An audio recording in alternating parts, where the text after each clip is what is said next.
National's change in leader has helped the party claw back some political points. The latest One News Colmar Brunton poll has revealed a boost for the party, but it's still not enough for them to win the September election. The poll shows Labour on 50%, a 9-point drop, and National winning 38%, a 9-point increase. Former National Health Minister Jonathan Coleman and political commentator and former Green Party Policy Director Dave Cormack join me now. Can I start with you first, Jonathan? Is this confirmation that it was the right decision to roll Simon Bridges? Well, look, I think the Nats will be looking forward, basically, and I think it does vindicate that decision. I mean, look, obviously they're behind, but they're now back in with a shot. And, to be 9 points up on that last poll, that is fantastic. Also, very crucially, 13 points for Muller in the preferred Prime Minister ratings.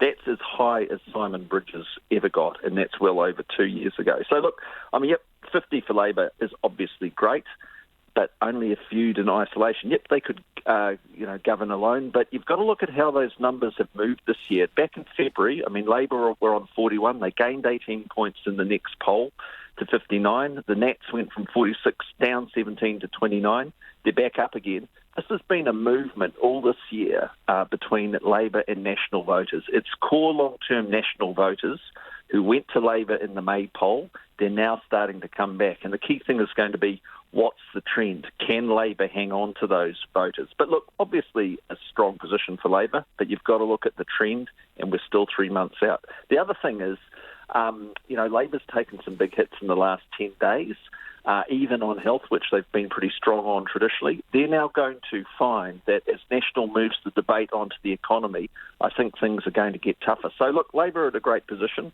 but they're like a runner who's well ahead looking back over their shoulder, and things are going to close up a lot over the next 12 weeks. So, Dave, 9 points up for National. This is, one assumes the honeymoon period when Todd Muller would get the most significant initial gains. Is that enough? Well, I don't think it's enough. It's a bit like when you first start losing weight. Those initial kilos are easier to come off, and then it starts getting a bit harder and a bit harder. So I think what we've seen is as Jonathan mentioned, National clawing back some of that vote that was probably natural National vote anyway, and really just rams home just how loathed Simon seemed to be. Todd hasn't really been inspirational or really anything, and yet he's managed to get higher than Simon did as preferred Prime Minister for years.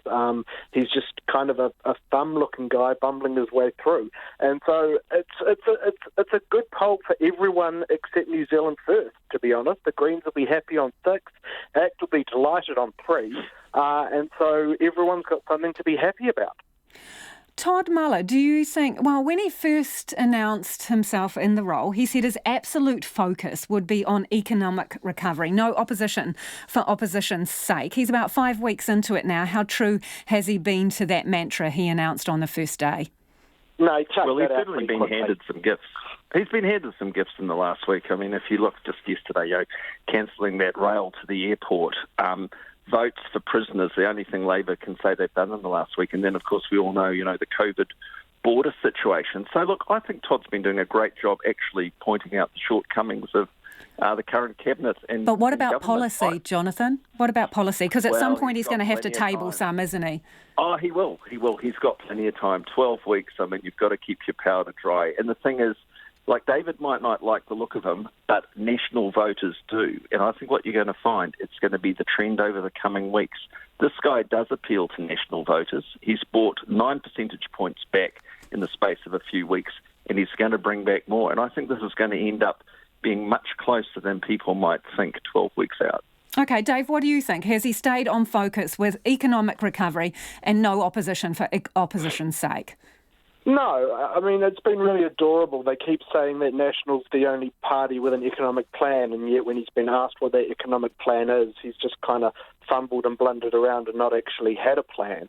And so that's been cute. And I don't think we've really seen much in the way of policy other than their Job Start, which they keep falling back on and saying that's going to be the panacea for our future economic woes. And so, calling David Clark an unessential worker, very funny, but it's just been uninspiring stuff. So do you... Well, the issue, though, Lisa and Dave, look, it's going to be how people feel about the economy in their homes. Do you have a job? Are you going to be laid off once the government wage subsidy disappears? And I can tell you tens of thousands are. What happens in Parliament? Look, the people around the country, it's kind of interesting, but a lot don't even notice. But they know what's happening at their workplace. And this is where the government has got a massive problem because, look, the Prime Minister showed great leadership during the health response, no question about it. But there are economic headwinds which any incumbent government is really going to struggle against. And Todd Muller has got plenty of time to release policy. He's got National's previous record, which Dave probably doesn't agree with, but he's sitting there as a very viable alternative, and this government's going to continue to struggle because apart from Jacinda and Grant, the public's going to see these very unpopular ministers trundled out day after day, and National is going to start looking better and better. And they will want to... Okay, let's bring Dave in. I just want to get his...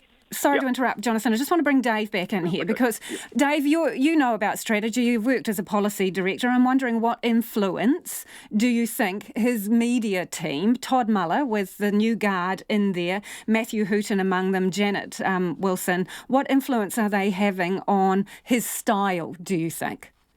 Well, you can have the best media trainers in the world, but if you're just not a terribly charismatic human being, then there's not a lot that can actually be done. And I just want to speak to one of Jonathan's points around the huge increases of joblessness that we're forecast to get. If that is the case, and I think that National's track record of the way it's treated the unemployed could possibly come back to bite them. Historically, Labour have kind of been viewed as the nicer party towards those people who are struggling. They haven't cut benefits and the like, and so I'm not sure if that's actually a salient point that will really help National. Hey, thank you both. I think it is very salient because actually when you haven't got a job, you want a government that will create one. You don't worry about the charisma of the leader. You want a leader who can actually deliver an economy where you've got a job and the money's coming in to support your family each week. And that's Thank you both. Going to be very strong. Got to leave it there. Appreciate your time. That's Jonathan Coleman and Dave Cormack giving us their insights into that latest poll, which shows National up 9 points, Labour down 9.